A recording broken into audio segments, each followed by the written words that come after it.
Eu quero convidar aqui para começar a nossa roda a Isabela Borges, da Cobo, que eu conheço já de longa data.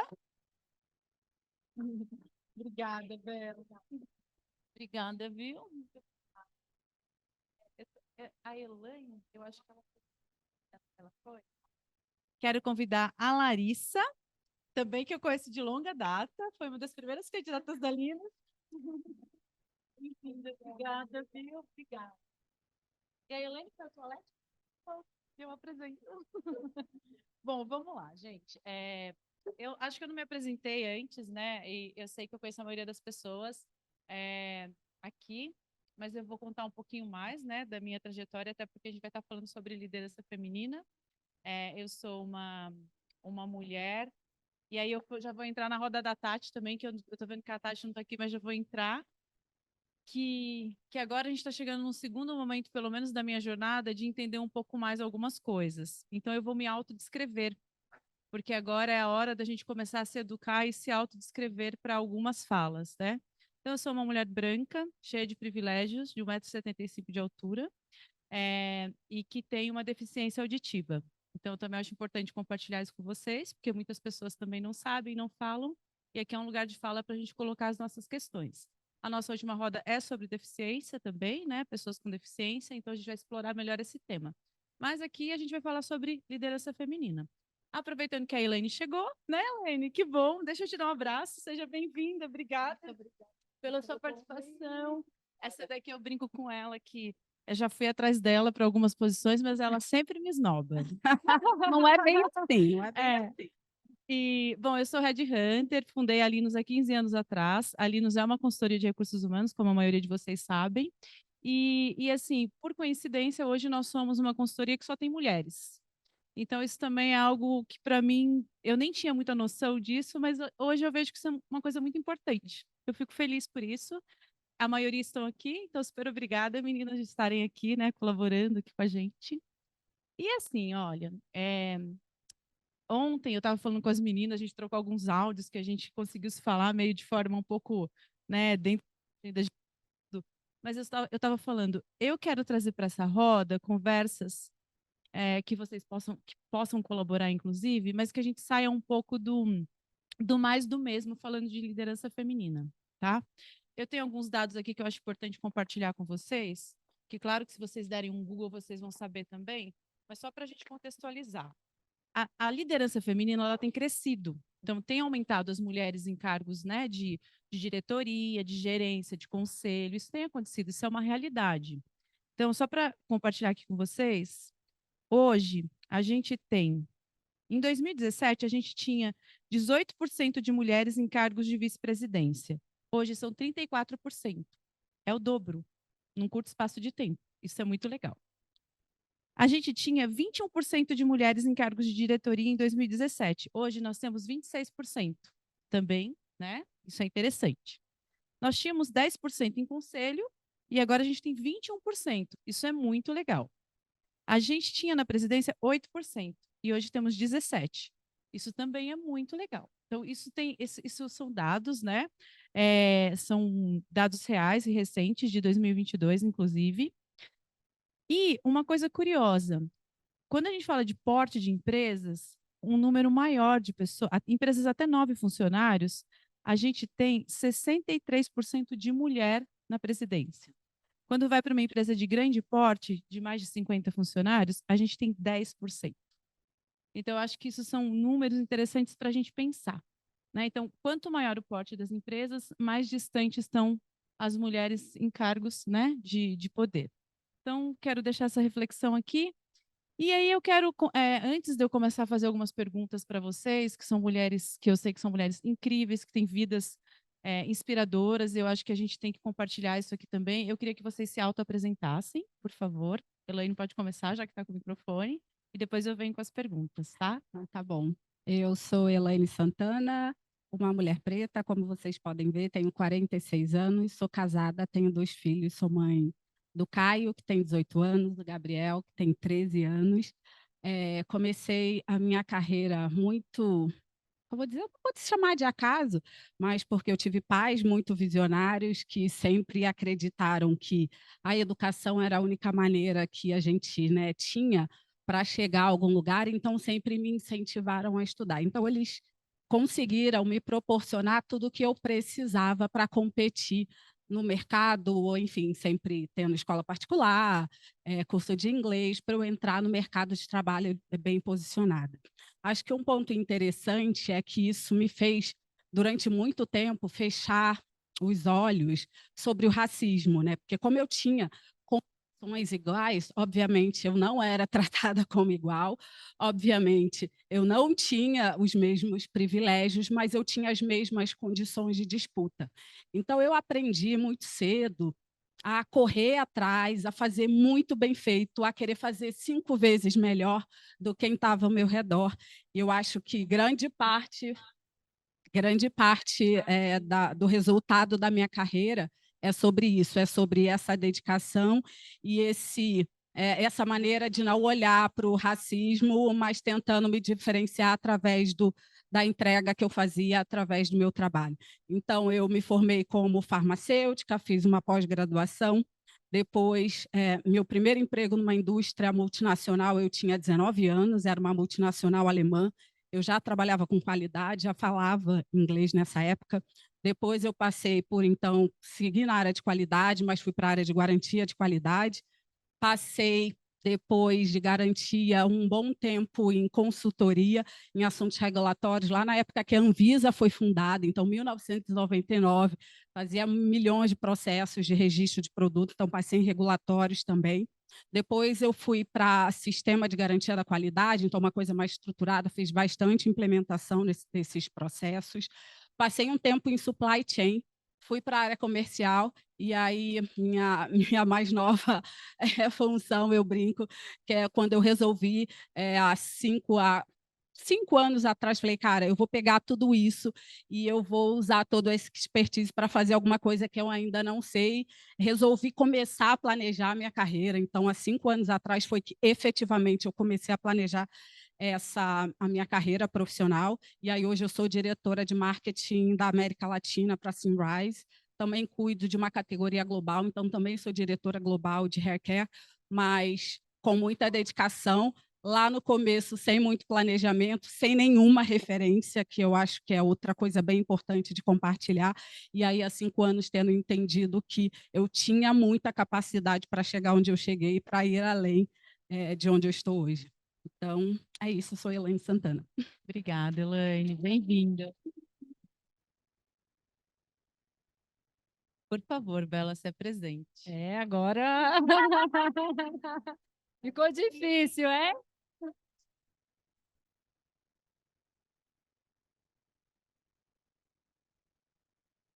Tá bom. Bom, eu sou Isabela, eu tenho cabelos com luzes, sou iluminado, sou branca, tenho 1,63 m, sou mineira, de Araxá, Minas Gerais, a terra da Dona Beija, para quem não conhece. E sou farmacêutica. Essa casa aqui é muito especial para mim, porque hoje acho que nós estamos com um público de RH, mas eu sempre quis trabalhar com cosmético, desde pequenininha eu fazia fórmula cosmética para os meus amigos, para as minhas amigas, para a minha mãe. E eu comecei a carreira com maquiagem na Contém um Grama, isso há mais ou menos 22 anos atrás. E a maquiagem me escolheu, não foi muito bem eu que escolhi a maquiagem, mas essas oportunidades foram surgindo porque eu queria muito esse caminho e acho que sempre teve muita dedicação nos lugares que eu passei.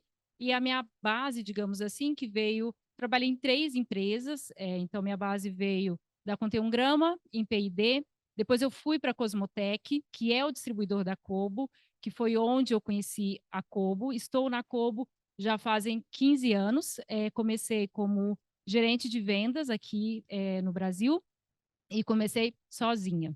Então, tudo começou de uma grande paixão, que um dia eu estava numa palestra e eu olhei aquela empresa e falei, meu Deus, eu quero muito trabalhar com esses produtos, não na empresa, mas com aquilo. Eu acho que quando a gente põe paixão e trabalha com amor, e sem falar de romance, porque é a nossa vida, certo? Então, acho que eu não me vejo trabalhando de outra forma. E comecei sozinha, em home office naquela época, e eu escolhi esse trabalho de home office. Logo depois eu tive a minha filha, eu tenho uma filha de 10 anos, Júlia, que é o meu maior orgulho, a minha maior satisfação, sou casada também. E a Kobo sempre teve muitas ambições de realmente o mercado brasileiro é enorme, vamos fazer mais, e eu sempre entendi que esse era o caminho, então a gente montou um laboratório de aplicação no Brasil, depois a gente montou um escritório comercial, e hoje nós temos uma fábrica com 45, quase 45 funcionários, então eu tenho muito orgulho dessa história, porque não é simplesmente uma fábrica. Eu trabalhei com cosmético, mas é uma fábrica de produto químico, com solvente, com produto inflamável, com muito homem que preciso liderar também, com uma engenharia que eu desconhecia, e é a primeira fábrica de pigmento tratado para cosmético na América Latina, então não tinha para quem perguntar, mas eu acho que mais do que a minha história, são as pessoas que eu vendi esse sonho, que são essas 45 pessoas, que é quem faz a diferença no dia a dia. Então, não faço nada sozinha, sempre busco contratar pessoas que são melhores do que eu, porque é assim que a gente vai evoluir. Então, acho que é isso. Obrigada, Bela. Obrigada. Olá, gente, boa tarde. Eu sou a Larissa. Bom, sou uma mulher branca de 38 anos, tenho 1,70 m de altura, farmacêutica de formação também. Sou casada há 10 anos. Tenho um filho de 3 anos, que é o Pietro, é o meu grande amor, gente, não tem como. Depois da cosmética, só o filho mesmo para ganhar o coração. Tenho uma cachorra também. Eu falo que a gente fez o teste, né? Primeiro entendemos se dava certo, sobrevivia ao cachorro, sobreviveu, aí encaramos ter filho. Assim, a minha história, principalmente na parte de gestão, ela foi muito ao acaso, mas a parte de cosmética, né, de pesquisa e desenvolvimento, ela veio de paixão, né, de realmente falar, nossa, é isso que eu quero. Como farmacêutica, né, na época de desenvolvimento, eu sempre queria estar dentro da parte de pesquisa e desenvolvimento, de laboratório, de criação. Desde pequena eu gostava de fazer misturas, de inventar coisas diferentes, às vezes algumas coisas que não davam muito certo, mas enfim, sempre tinha essa curiosidade. Durante a universidade, eu acabei indo para a área de farmácia hospitalar, que era um campo completamente diferente. Não gostei, mas aprendi muito, principalmente a parte de como você lidar com diferentes áreas, né? Então, o desafio de estar com um time de enfermagem, com médicos, com um paciente. Então, ali eu comecei a entender um pouquinho como você discurso e como que você fala com diferentes conhecimentos, né? Então, aquilo foi super importante, mas não era o que eu queria. Eu queria cosmética, eu queria beleza. Eu falava, pelo amor de Deus, do hospital, só estou vendo gente morrer aqui. Não deu certo para mim. E aí isso foi bastante até curioso, né? Porque eu ouvi muitos nãos. Então, durante a minha trajetória na universidade, muita gente falava, não, mas assim, continua no hospital, porque você ficou 2 anos trabalhando lá, e se você não sair da parte de hospital, você não vai conseguir entrar. Você tem quem te indica dentro de uma indústria? Se você não tiver ninguém, não conhecer ninguém, você não entra, né? Eu falava, gente, nossa, deu ruim, né? Porque não conheço ninguém, ninguém vai me colocar lá, como que eu vou entrar nesse lugar? E aí foi com muita insistência. Então, quando eu me formei, eu acabei fazendo um acordo na minha família, morava com meus pais, e eu falei com a minha mãe, falei, olha, só aparece drogaria e hospital, gente, só aparecia isso, sério, não tinha outra posição. Eu falei, ai meu Deus, me contaram a verdade, né? Eu não vou conseguir. Mas eu falei, eu não quero, eu não vou, porque se eu for, eu vou pelo dinheiro. E eu não quero ir só pelo dinheiro, porque eu tenho certeza, se eu for só pela parte financeira, vai chegar um ponto que eu não vou me realizar profissionalmente. E aí fiz um combinado, comecei a fazer cosmético artesanal na minha casa, para vender e ajudar na renda. E falei, vou conseguir. E aí sim, a Linus foi a primeira porta de entrada minha. Foi a minha primeira porta de entrada. Então, quando eu entrei na Unichem, né, uma empresa de distribuição de produtos químicos, comecei lá como analista. Meu principal sonho era, gente, eu quero fazer cosmético, independente como, eu quero entrar nesse negócio aí, eu quero ir lá, cientista do laboratório, pesquisar. e comecei lá. Então, foi uma jornada incrível. Depois passei por algumas empresas e hoje, né, desde dos últimos 9 anos aí, eu estou dentro de L'Occitane Brasil. O último ano, especificamente, sendo responsável. Então, hoje eu sou gerente executiva de pesquisa e desenvolvimento de L'Occitane Brasil. O que significa isso, né? Hoje eu sou responsável por cuidar do time de formulação, de pesquisa, do time de desenvolvimento de embalagem, do time de desenvolvimento de ingredientes e cadeias sustentáveis e também do time de segurança e eficácia.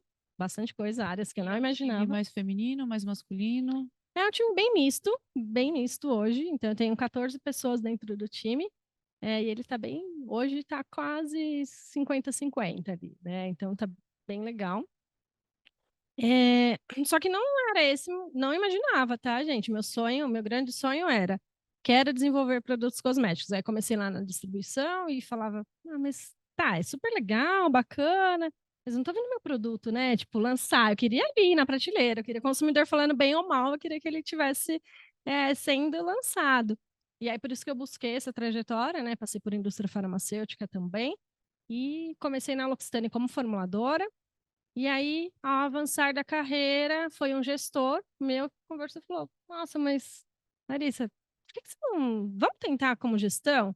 Primeiro momento foi: Não, imagina, gestão, não quero isso, né? Eu quero bancar, eu quero continuar.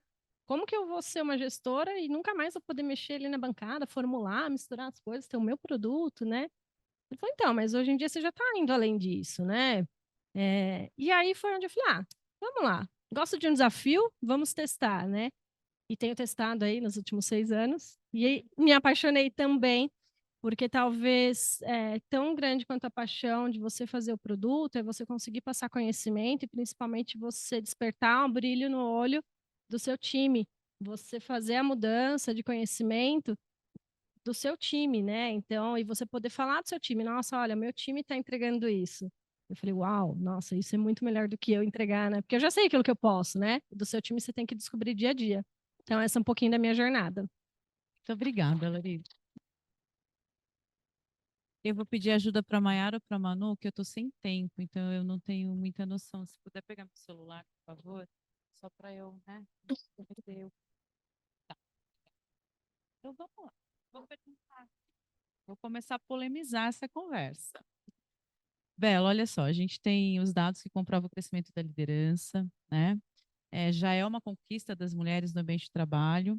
Agora, na prática, o quanto você acredita que as empresas estão preparadas para receber as mulheres e para respeitarem a agenda dessas mulheres, que a gente sabe que são agendas mais complexas ainda quando a gente compara ao universo masculino? Sim. Eu acho que a gente já, com os próprios dados que você mostrou, é claro que estamos melhores, mas eu acho que a gente tem um caminho muito grande pela frente. Enquanto não tiver igualdade nos lares, não vai ter igualdade no ambiente de trabalho. Quantos RHs aqui, quantos homens levam atestado porque foi levar um filho ao médico? E quantas mulheres levam? Eu acho que é sobre isso que a gente tem que falar. Eu acho que a mulher, ela carrega, sim, um fardo, muitas vezes uma jornada. Hoje se fala muito da jornada 5.0, que é a geração sanduíche. Então, hoje a gente tem que cuidar dos nossos filhos e dos nossos pais, e dos nossos companheiros, e do trabalho, certo? E do pai e da mãe também. Do pet, e que hora tem? E a parte profissional, certo? Do Family Day de sábado. E do Family Day, porque amanhã eu tô lá fazendo o primeiro Family Day na Combo, Então, eu acho que tem que ter, sim, uma visão estratégica das empresas para a gente poder mudar isso. Muitas vezes a gente vê mulheres performando de uma forma maravilhosa durante anos, de repente sai para uma licença maternidade, volta e é demitida. Isso é comum, mais comum do que a gente imagina, ou se não é demitida, ela fica lá encostada. E eu acho que a gente tem que, sim, pensar em estratégias de como realmente olhar tanto para a operação. A gente teve tantos exemplos maravilhosos aqui, vocês falando das mulheres na operação. Então, como que a gente está ajudando a independência feminina dessas mulheres, a capacitar essas mulheres que estão na base para elas subirem para cargos de gestão e também apoiar a mulher nessas outras faces que ela tem? Porque você precisa de uma rede de apoio, e a rede de apoio não tem que estar só externa, ela tem que também ser dentro da empresa. Eu falo, o social, ele está dentro da empresa primeiro, né? E vou só fazer um parênteses, porque eu acho um dado importante que assim, tem aumentado muito também o número de empreendedorismo feminino no Brasil, né? E a gente estava trocando uma ideia, eu e a Bela. Esse dado, ele está aumentando porque a mulher, ela de fato, ela quer empreender ou porque ela está ainda sem oportunidades dentro do mundo de trabalho, Eu né? acho que só para finalizar e eu passar aqui Não, para as fica- meninas, para mim essa questão, a gente vê, ai, mulher é muito poderosa, olha quantas mulheres estão sendo empreendedoras. É porque elas querem ou é por falta de opção? Então, as mulheres são empreendedoras porque a mulher é uma guerreira e ela vai se reinventar e ela precisa dessa independência financeira.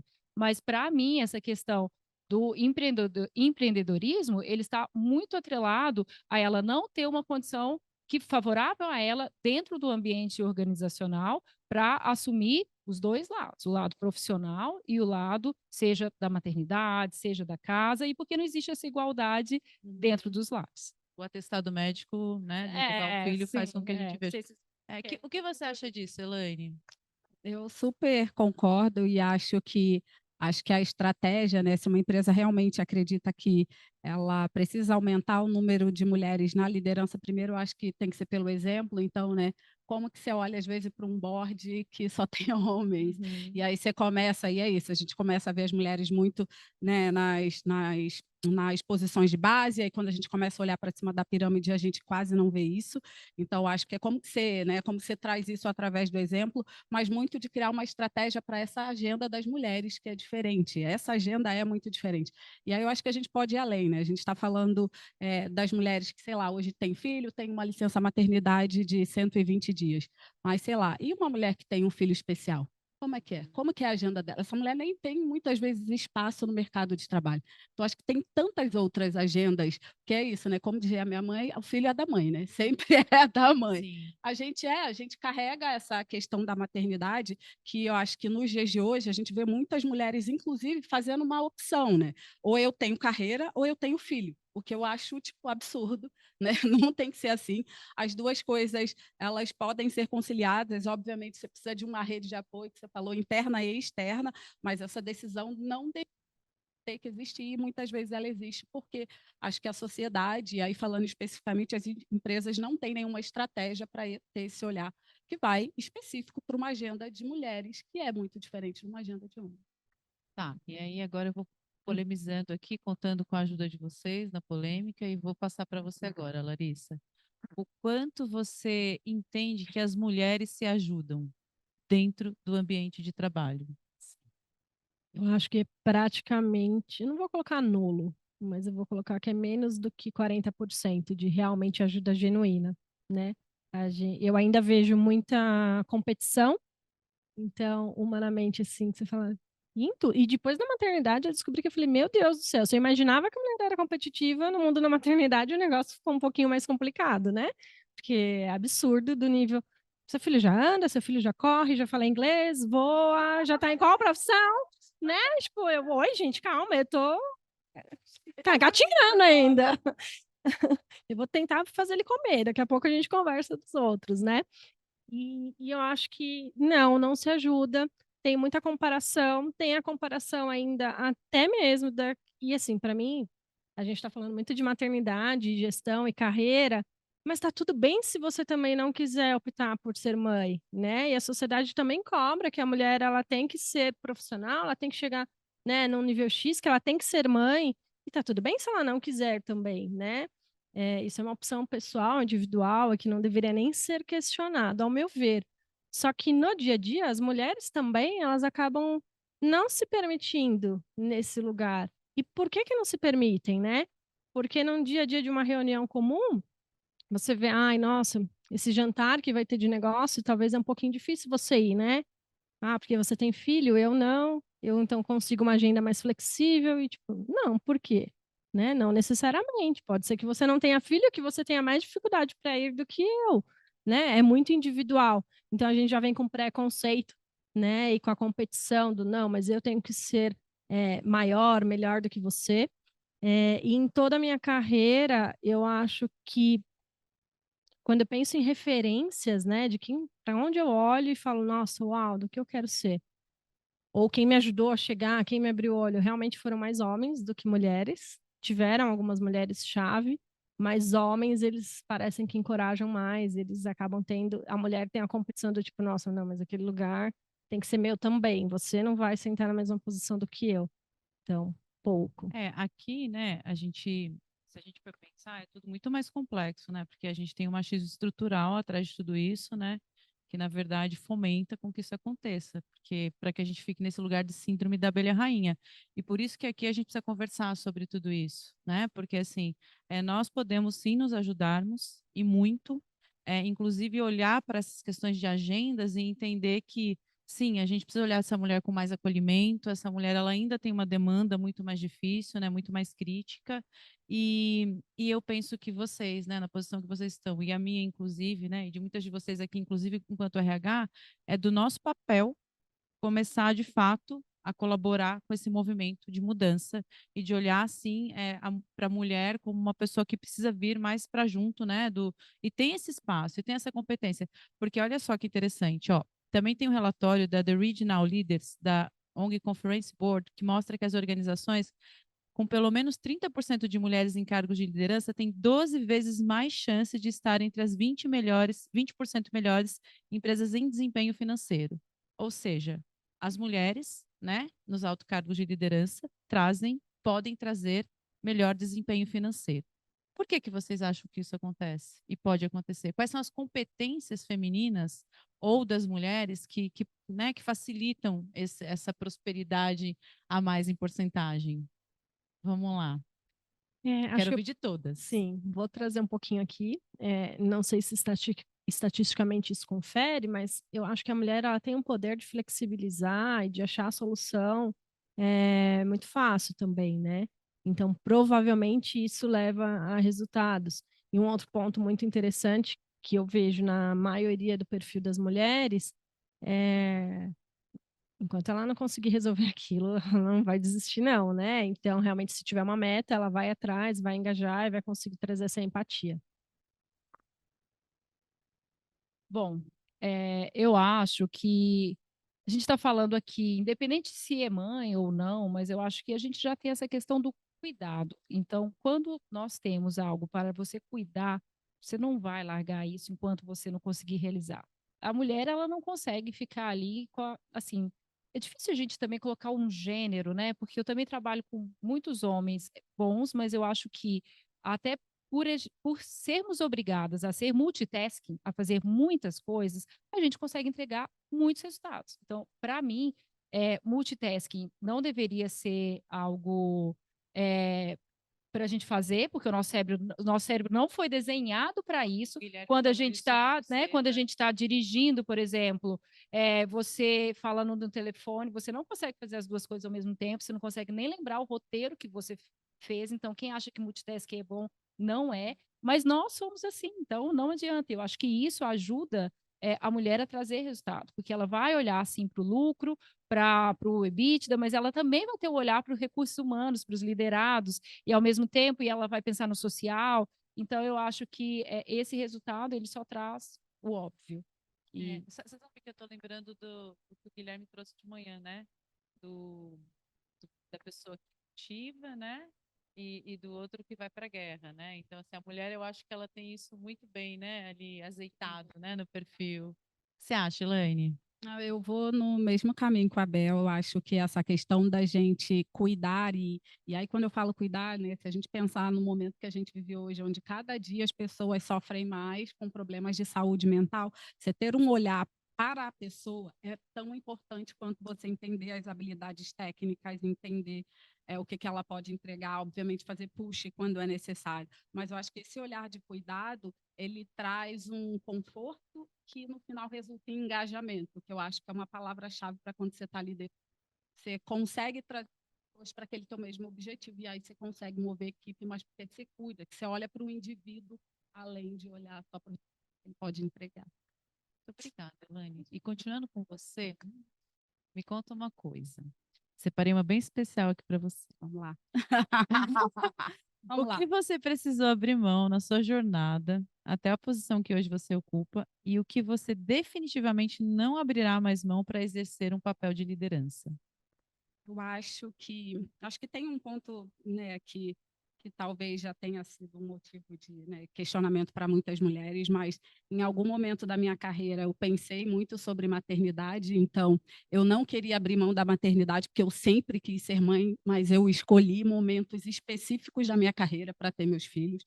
Então isso foi bem planejado, então tá, é nesse momento e depois e aí as coisas foram acontecendo, então eu escolhi esses momentos, então sei lá, meus filhos têm 5 anos de diferença, e hoje eu penso, ai, não precisava tanto tempo, mas foi o tempo que eu estava conciliando e organizando outras coisas na minha vida profissional.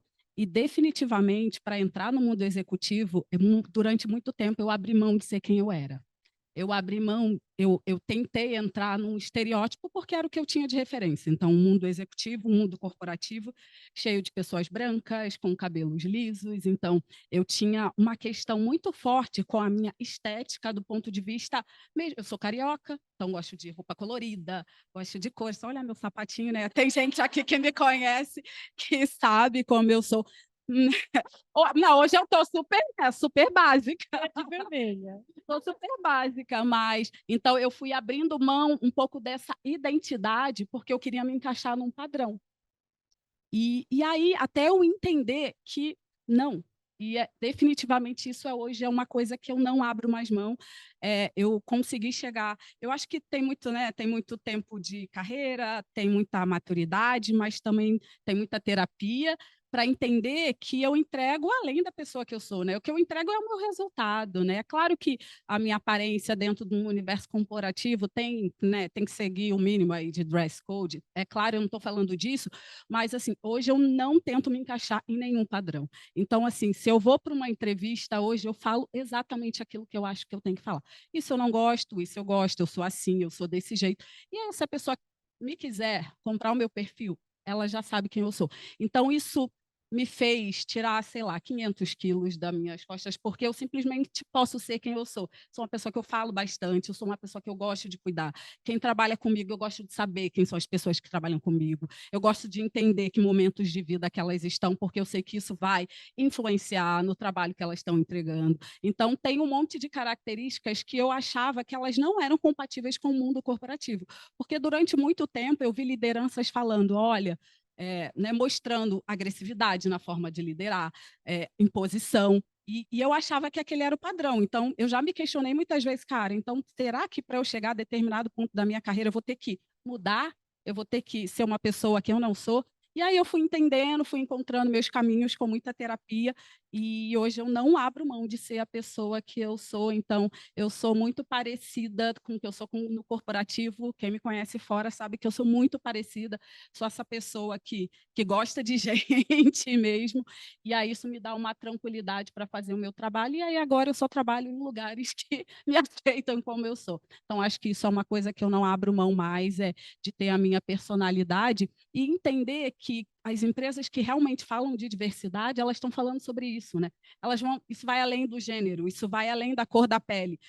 Ter pessoas diferentes, que pensam de maneira diferente, que vão, né, se cocriar, que vão fazer coisas juntas de maneira diferente. Então, para mim, hoje isso é o E saindo essencial, também assim. dessa questão, né, de ter que buscar essa referência externa e sim olhar para a sua própria evolução, né? Exato, e saber Quanto que o que eu você tenho consegue posso entregar contribuir. e pode Exatamente. contribuir, né? E vai poder contribuir, inclusive, com muitas outras pessoas por ser quem é. Exatamente, Né? eu acho que é isso, todo mundo tem um pouquinho para contribuir, então os espaços que aceitam isso, eu acho que as empresas que começam a entender isso de forma genuína, elas têm muito mais chances de ter sucesso nos resultados. Tá? Tem números aqui que comprovam isso, que a mulher, né, inclusive sendo essa mulher com todas essas características, traz o melhor resultado, inclusive financeiro, né? Questão de você olhar só, porque é legal falar sobre diversidade, porque é legal ter mulher, não, é resultado mesmo. É resultado. É resultado. Ô, Bela, e falando assim, né, como você mencionou rapidamente aqui da sua experiência, você começou, né, lá atrás, fazendo maquiagem na Contém, depois foi para Cosmotec, depois foi para Cobo trabalhar com produto, né, super identificada ali com o seu propósito, e você começou a empresa do zero no Brasil, né? Sim.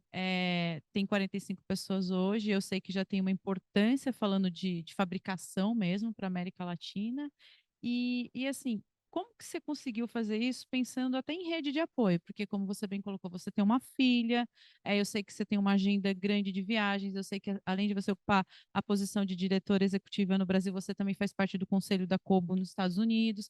Como que você lida com isso? Quem te apoia, quem te ajuda, quem te segura, né? Onde que estão seus ombros? Bom, acho que a minha família, certamente, a minha família é o meu marido e a minha filha, porque meus pais moram em Minas. Acho que quando a minha filha era pequenininha e eu precisava viajar, às vezes minha mãe até vinha, e aí meu marido falava assim: sua mãe ajuda, mas eu também quero ter um momento com ela. Não era, eles se dão super bem, mas eu percebi que ele estar com ela também era um momento único dos dois e que eu precisava também aquele lado que a gente fala da igualdade nos lares. Muitas vezes não é que o marido não ajuda, a gente também não deixa, certo? Então, eu acho que essa rede de apoio, eu sempre contei, eu acho que com anjos na minha vida, porque foram pessoas, sempre tive que ter uma ajudante em casa para nesses momentos de viagem, algum momento emergencial, porque meu marido também trabalha, de ter uma pessoa, porque, principalmente falando no caso da minha filha específica, quando uma criança. A Júlia nasceu, a Júlia tem 10 anos, a Cobo vai fazer 10 anos o ano que vem. Nossa! Então, então ela participou de todas as etapas, então não tem como separar muito as coisas.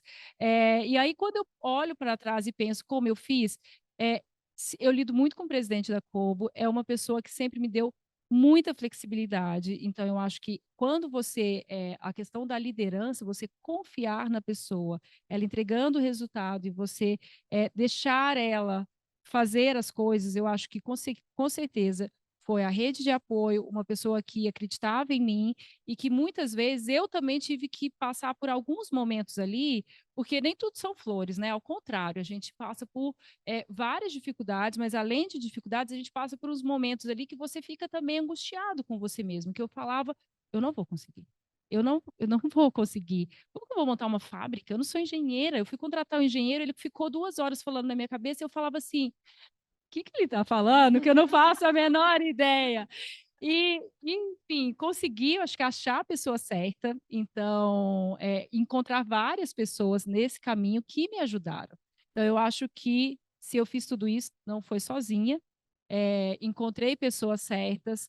Sempre quando eu vou fazer contratações, eu gosto de falar bastante e eu falo para a pessoa: eu preciso ter certeza que você sabe para onde você está vindo. Por quê? Olhar os sites, é uma multinacional, tem fábrica nos Estados Unidos, no Japão, mas aqui a gente é como se fosse uma startup. É uma empresa que começou 10 anos, que há pouco tempo tinham 3 pessoas que atendia cliente, visitava o diretor, fazia o cafezinho e tirava o lixo. Então, é começar fazendo e criar vários departamentos. Então, eu acho que eu também sempre gostei de desafio. Então, aprender coisas novas, eu acho que foi algo que sempre me desafiou, desenvolver as pessoas. E aí você vai, eu acho que te dando força para passar por aquele momento ali que você fica com frio na barriga, mas mais do que frio na barriga, muitas vezes eu me vi paralisada, assim, acho que eu não quero isso para mim. Eu fui contratada para trabalhar de home office. Eu passei por esses momentos. Eu acho que é interessante a gente falar, porque são momentos que aí eu parei para pensar, falei, tá, mas a empresa já me deu tanto também, será que não está na hora de eu ralar? E eu realmente, se eu tive que abrir mão de alguma coisa, foi meu tempo. Eu tive que abrir muita mão de tempo meu para dedicar. E hoje eu não abro mais, eu trabalho bastante, mas eu tenho, nem que seja 20 minutos para eu ir na academia hoje, eu vou. Voltei a fazer minha aula de piano, eu me priorizo e falo isso para todo mundo que trabalha comigo, porque eu acho que o equilíbrio mental ele é fundamental até para você conseguir ser produtivo. Então, se a gente não cuidar da gente mesmo, a gente não vai conseguir cuidar de ninguém. E é o exemplo. Não adianta eu falar se eu não for um exemplo ali dentro. Então, eu acho que o cuidado ele é fundamental. E a questão que você falou muito bem e que eu também penso igual. Eu sou eu mesma aqui em casa e na empresa. Não existe. Hoje a gente também está com tantos dedos para falar dos assuntos que, gente, é uma chatice tem hora, sabe? Eu acho que eu gosto de ser objetiva, clara, transparente e dá para ser isso de uma forma amorosa, sem fazer uma ladainha e no final a pessoa sair sem saber o que você está falando, porque você fez tanto, rodeou para dar um feedback, a pessoa às vezes merece um feedback e você tem que ser claro, e você dá para ser amoroso e Sim, claro ao mesmo tempo. sim. Não sei se eu fugi um Não, e pouco. você falando, assim, eu te ouvindo, assim, parece que você faz com muita leveza tudo, assim, sabe? Essa é a Acho que percepção tipo, que eu fui me desenvolvendo, e Sim. você me ajudou muito nisso. Obrigada. Eu vou fazer um comentário aqui, que hoje, na apresentação do Guilherme, certo? Foi a primeira. Aí ele mostrou os 2 gestores. Quando eu comecei na Kobo, era eu e mais 2 farmacêuticas, a gente era tudo igual. Então, era muito fácil liderar elas, porque elas eram igual a mim. Então, eu era só o regador ali, que cuidava da plantinha. Ai, que plantinha, que fórmula linda que você fez hoje. E aí, de repente, eu tive que encarar a fábrica, a engenharia, aí eu tive que virar o lutador. E você, um dia, virou para mim, porque eu acho que eu estava tão humana, até porque eu tinha acabado de virar mãe. Então, a minha liderança ela era muito maternal. É importante que você tenha isso, mas você também precisa dar resultado. E eu te falei alguma coisa específica? Falou. Eu lembro lá no Ipiranga, ali legal. na Bamboré.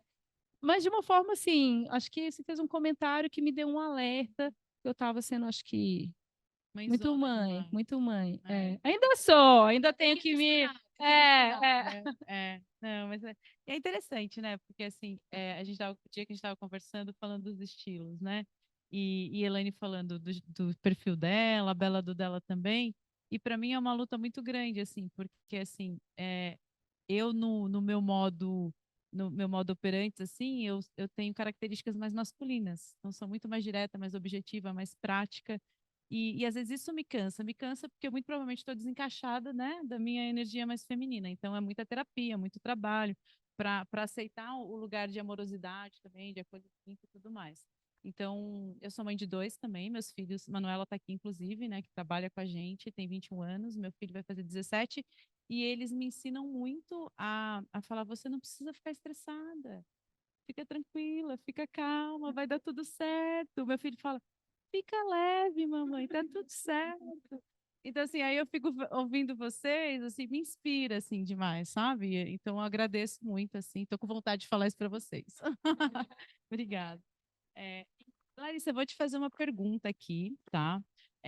Como que você entende que o RH pode contribuir para influenciar as organizações a terem um olhar que suporte o crescimento da liderança feminina? Não só cultura, questão das agendas. Sim. Acho que isso é fundamental, né? A gente sabe quanto que é dinâmico no mundo corporativo, né? Então eu olho assim minha agenda e falo, nossa, uau, só tenho Teams lá, né? Só que ao mesmo tempo eu tenho que ir para o laboratório, então, né, estou numa posição. A L'Occitane Brasil também, né? Quando a gente pensa em L'Occitane, você fala, nossa, né? Também multinacional, francesa, sim, lá na França é um time de R&D com mais de 100 pessoas. Aqui no Brasil, para as 4 áreas que eu comentei, somos em 14, né? Então, assim, imagina. E o número de projetos não é baixo, é um número bem alto de projetos. E aí você olha e fala, como que você consegue equilibrar tudo isso? Mas o principal ponto, né? Os desafios de ser uma mulher na liderança feminina, que você tem cobranças para todos os lados do como se portar, se você vai ser um perfil mais maternal, mais objetivo, mais durona, né? Isso também super concordo, só fugindo um pouquinho. Eu, em algum momento da minha carreira, já parei para pensar do tipo, nossa, tá todo mundo indo para o caminho durão e eu tô querendo acolher, entender o que está acontecendo. Nossa, tô errada. Me deram feedback que eu tinha que mudar. Putz, acho que eu vou mudar. Aí parei, pensei, falei, não, gente, mas se eu for mudar, não sou mais eu. Então, eu não abro mão, não adianta. Sou quem eu sou. Infelizmente, se gostar, maravilhoso. Se não gostar, a gente vai ter que sentar e conversar, porque não vai dar certo. E o RH ele tem um papel fundamental de conseguir equilibrar isso, conseguir trazer a visão de quais são as necessidades, né? Então, eu vou aproveitar o momento para trazer um relato breve aí de algumas situações que eu passei no mundo corporativo. Principalmente, eu era uma gestora com uma agenda cheia sem mãe. E depois, quando eu voltei, mãe, com uma agenda cheia na pandemia. Meu filho nasceu em março, 26 de março de 2020. Então, bem simples. Não existia home office, porque como eu era gerente de pesquisa e desenvolvimento, minha rotina era sempre presencial, acompanhando, vendo produtos. E aí, quando eu voltei de licença maternidade, que assim, já é um boom de explosão, né? O homem não passa por isso, gente, não vai passar, não adianta, porque você tem o hormônio, tem decisões do tipo, e aí, você vai querer voltar para a empresa e dedicar o seu tempo, né? Que a Bela falou muito bem, que é o seu tempo que você está dando ali, versus ficar, né? Ou dar a possibilidade de uma outra pessoa cuidar. Então, nossa, a mulher fica em várias questões assim de dúvida. E aí você volta para a empresa.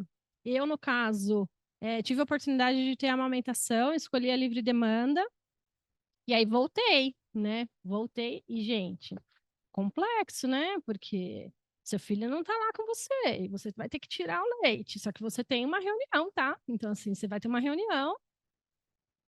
O organismo não tem jeito, né, gente? Assim, tem aquele momento. E aí eu cheguei a ouvir e não tinha muitos casos de mulheres, né? O time de L'Occitane, no geral, é um time muito jovem. Então, são poucas as mulheres que passaram pela maternidade. Então, é um aprendizado para a cultura da empresa, um aprendizado para o RH, de qual que é essa necessidade. E eu tive um momento que eu tive que sim ir até o RH para falar, olha, não, a cultura da empresa não está entendendo.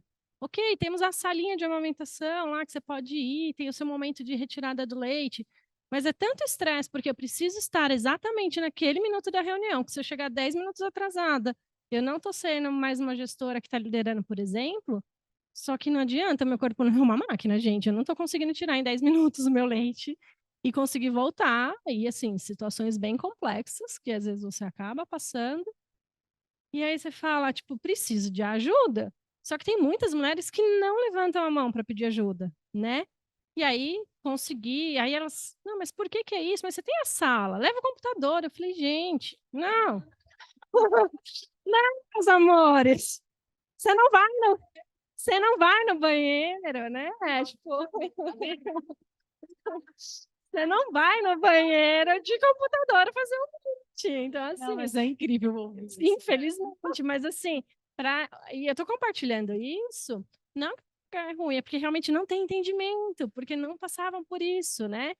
E eu falei, não, não é que eu quero ter privacidade para fazer reunião, é que eu não consigo mesmo. Então, assim, eu vou ter que mudar minha agenda, estou bloqueando. Só que o ponto é, na época eu estava com uma líder feminina, uma mulher que já era mãe, já tinha passado por isso, e no momento ela me falava assim, ah, mas você não precisa tirar. Imagina, fica aí, tá tudo bem. Depois, no final da reunião, no final do dia, você tira. Gente, não dá. Você pode ter vários problemas de mastite, vários problemas que podem ocasionar por isso, e é saúde, né? A gente está falando da saúde minha e do filho. Então, assim, e é uma escolha minha, eu quero continuar amamentando. Nossa, mas você já teve 7 meses de licença maternidade, por que você está escolhendo amamentar ainda? Sim, posso. Se eu quiser até 10 anos, eu posso continuar, e tá tudo bem, né? Então, assim, e como que você leva esses assuntos? Porque num primeiro momento, a mulher ela pode se colocar num momento de fragilidade e falar, ah, não, mas é muito pessoal, né? Algo meu, eu tenho que me virar, eu tenho que ser a superwoman e dar um jeito de estar na reunião, de tirar o leite, de mandar mensagem para ver se o filho tá bom e ainda entregar resultado. E não, tá tudo bem, você vai ter que ter tempo de parada, né? E como que o RH faz isso? Estando perto, né? Então ele tem que estar perto, ele tem que entender qual que é o seu perfil, né? Qual que é a gestão que está tendo ali para não gerar a cultura do medo, para não gerar uma pressão negativa. Então acho que não tem nada, ainda não existe tecnologia, não existe aplicativo melhor do que você conversar, do que você tá ali vivenciando, né? Vivenciar o que acontece. Então, quando a Elaine trouxe, né, que ela gosta de conversar, de entender momentos e situações do time, é muito disso, de você conseguir abrir e ouvir, né? Porque a sua realidade é muito diferente do que o outro está passando. Então, você só vai aprender nesse caminho. E acho que o RH pode muito, sim, incentivar estando perto, conectado. Obrigada, Larissa. E vou aproveitar e fazer a mesma pergunta, tanto para a Isabela e para a Elaine. A gente está com pouco tempo, mas é importante ouvir de vocês, né? Que conselho vocês têm para dar para a área de recursos humanos em relação às demandas das mulheres? Eu E além acho da que, maternidade, né? sim, eu acho que a flexibilidade ela é super importante. Eu acho que olhando também para o lado dos homens também, tem muitos homens que trabalham na empresa que RH pode levar esse assunto, porque os homens estão em casa e devem sim ter disponibilidade de levar um filho no médico se precisar de um atestado. Então, eu acho que trazer essa cultura, mudar um pouco isso e trazendo alguns exemplos bem breves. Já tive pessoas, por exemplo, que eu promovi voltando de uma licença maternidade. Então, para mim, a gente demonstra através desse tipo de atitude. Ao mesmo tempo, às vezes parece que você precisa de muito recurso. Vou falar, por exemplo, uma Natura que tem uma maternidade maravilhosa, que as crianças podem ficar até 3 anos. Se você tem uma empresa menor, quer dizer que isso não é possível?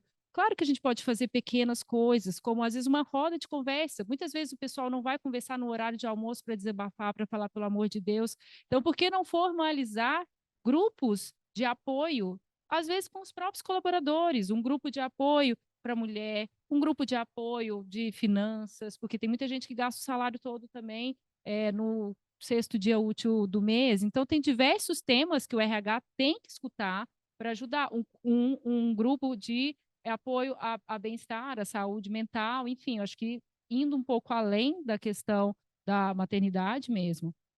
Muito bem colocado, Bela, obrigada.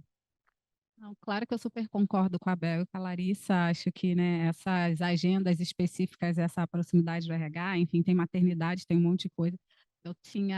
Larissa, eu já tive um chefe quando eu tinha o meu primeiro filho e ele era super flexível com a questão da maternidade.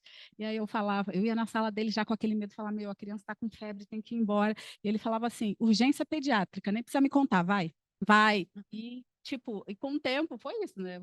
Trabalhei com ele, sei lá, quase 8 anos, e foi criando uma liberdade também, uma tranquilidade minha, que eu lembro de um evento que eu tinha uma apresentação, o presidente de fora vinha para cortar uma fita de inauguração, não sei o que, e eu tinha lá uma fala em algum momento, e o meu filho me ligando, e a creche me ligando, que a criança estava com febre, e meu marido estava viajando, e a mãe não sei aonde, e eu falei, cara, vou ter que ir buscar o pai. E eu fui super tranquila, sabendo que aquilo não ia ter uma retaliação, que não ia ter um impacto, que eu tinha essa tranquilidade. Então, acho que isso é importante. Mas eu acho que também, se a gente for falar, né, de RH, acho que um ponto interessante também é como que a gente fomenta essa questão das mulheres quererem alcançar esses lugares, sabe? Porque, às vezes, quando a gente não tem muitas referências, fica muito complexo você achar que você pode chegar naquele lugar. E aí, eu, como mulher preta, não tenho como não olhar para a falta de referências que eu tive. Eu tenho 26 anos de carreira, eu tive uma vez em toda a minha carreira, durante 2 anos, uma líder preta, mulher ou homem.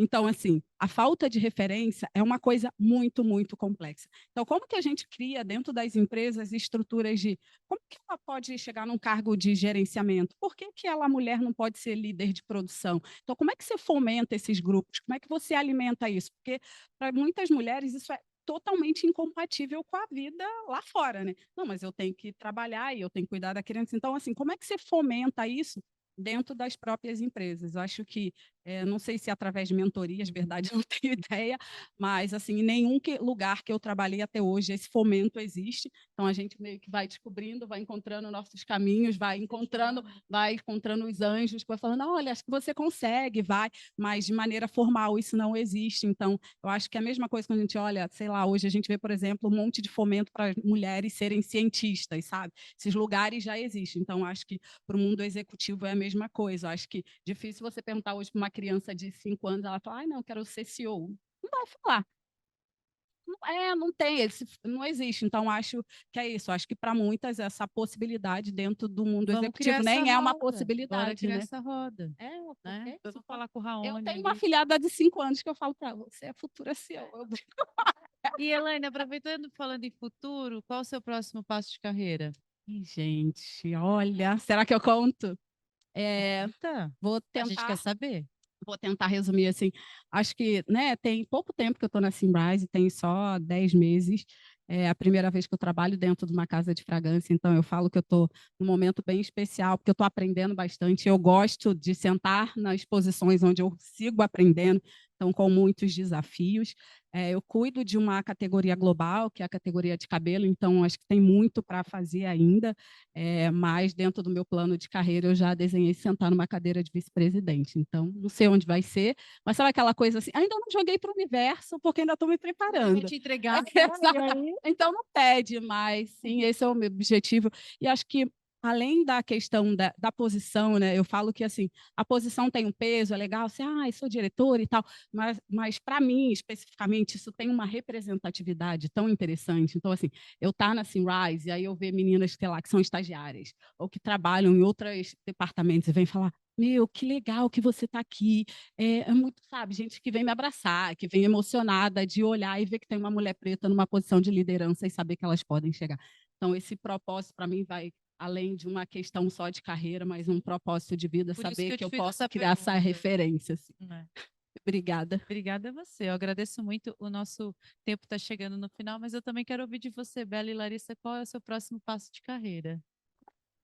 Bom, acho que depois de todas as conquistas aqui, tenho recebido novos desafios globais para assumir metas maiores dentro da Kobo. Como você comentou, hoje faço parte, sou a única mulher ali dentro do Conselho Global da Kobo. E então, se eu já fazia algo aqui, acho que a minha próxima meta é fazer algo numa proporção maior. E eu também tenho uma meta social direcionada a mulheres. Então, convido a vocês aqui, porque eu acho que às vezes a gente fica no pensamento. Eu e a Ellen, que é minha companheira, meu braço direito ali da Kobo, a gente foi visitar uma comunidade ali perto de Itupeva, de uma mulher que ajuda mulheres, outras mulheres, na rua, drogadas, com filhos, um trabalho maravilhoso que ela faz sozinha. E ela quer criar simplesmente uma cozinha industrial para justamente dar essa independência financeira que eu acho tão importante. Então, para mim, o meu próximo passo, ele também está atrelado um pouco a isso, que eu quero continuar ajudando outras mulheres a conseguir ter essa... A liderança, ela não está só na gestão, certo? Você pode ser líder de um assunto, enfim, a líder da sua própria vida, no caso tão simples como esse. Lindo, Bela. Aproveitando, ó, tem Fareva aí, ó, Itupeva, comunidade feminina. Bora todo mundo. Muito bom. E você, Larissa? Difícil, hein? A última, depois dessas, ficou complicado para mim. Mas, assim, pensando em futuro, sendo bem transparente, eu não sou aquela pessoa que vou almejar uma nova posição, né? Como eu falei, a minha trajetória ela foi me levando alguns passos, né? Então, hoje, ser head de R&D de L'Occitane Brasil foi algo que aconteceu naturalmente e eu topei um desafio. Então, especificamente a posição hoje, a posição que eu me encontro, eu estou bem, eu acho que tem bastante desafio ainda, muito aprendizado, isso é super importante, mas eu acho que além de um próximo passo pensando em carreira, né, especificamente a novos cargos ou novos desafios, eu acho que eu, como líder, ainda tenho um desafio que vai além de ser uma mulher na posição de liderança, mas é de realmente a gente conseguir entender o quanto que não são só números que estão ali, né?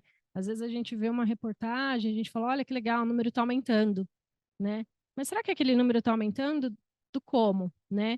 Realmente ele é um número que ele tem voz ativa, as mulheres têm voz ativa realmente na liderança feminina, ou elas estão lá e às vezes ainda gera a cultura do medo, né? Então, como que você consegue estar definitivamente bem sentado, colocar seus pontos, colocar dificuldades? Eu acho que isso vem aumentando, né? Hoje, na L'Occitane, quando a gente olha para a parte de liderança, a maioria é feminina, né? Mas a gente tem um presidente homem, enfim, mas que ele dá muita voz, né? Ainda para as mulheres, isso é legal, mas é construção, né? Tudo é construção. E aí, acho que quando eu penso assim, futuro, eu gostaria que tivesse um momento que isso não precisasse ser construção ainda, que isso fosse fluido, né? Que a gente pudesse parar de ver que o seu time, quando você tem mulheres, eles ainda têm escolhas, né? Entre o lado pessoal e o profissional, né? O que a Elaine comentou, do tipo, e tô muito na maternidade, gente, não tem como, 3 anos aí de filho ainda tá latente, não tem jeito. Mas eu acho que é curioso, né? Porque a gente vê que a maioria das mulheres, elas param para pensar se realmente elas querem ser mãe, porque se elas forem mãe em tal momento, pode ser que elas não tenham um próximo step de carreira, né? Então, eu como líder, como gestora, eu incentivo o meu time, falo, gente, se vocês quiserem fazer a vida pessoal, vamos lá, eu tenho que apoiar, né? E eu brinco, vocês são médicos? Eles falam, não, gente, não é, mas por que você está fazendo essa pergunta? Eu falei, então, o paciente não está morrendo nesse segundo, tá tudo bem, a gente vai se virar, né? Mas acho que para o futuro como que a gente consegue realmente estar numa posição que a gente não precisa tanto construir de coisas óbvias que estão ali, né? Só que a gente consiga entender e se colocar nessa posição confortável, independente de gênero, raça, e que estivermos todos realmente felizes e leves, né? Acho que esse é meu futuro aí. Obrigada, Larissa. Obrigada mesmo. E eu quero agradecer muito vocês. A gente está com pouco tempo, então, assim, eu vou deixar as perguntas para o grupo. Se vocês quiserem fazer pergunta para Elaine, Isabela, Larissa, a gente tem o grupo, fiquem à vontade, né? Imagino que vocês vão se disponibilizar para responder. E assim, você fala, né, Larissa, da gente chegar num lugar aí onde a gente tem que ficar costurando muito. A gente ainda está costurando, a gente ainda vai costurar bastante. Que bom que a gente pode costurar e que bom que a gente vai facilitar para as próximas gerações, né, em todos os sentidos. Então, que a gente continue nesse movimento de trazer todas essas conversas, seja aqui, nas empresas, na vida familiar, e inspirando. E vocês me inspiram muito, e eu não tenho dúvida nenhuma de que vocês também inspiraram muitas pessoas aqui. Obrigada pela participação, pela generosidade. Eu sei que vocês doaram um tempo pessoal, familiar, profissional, então eu agradeço muito mesmo, viu? Muito obrigada.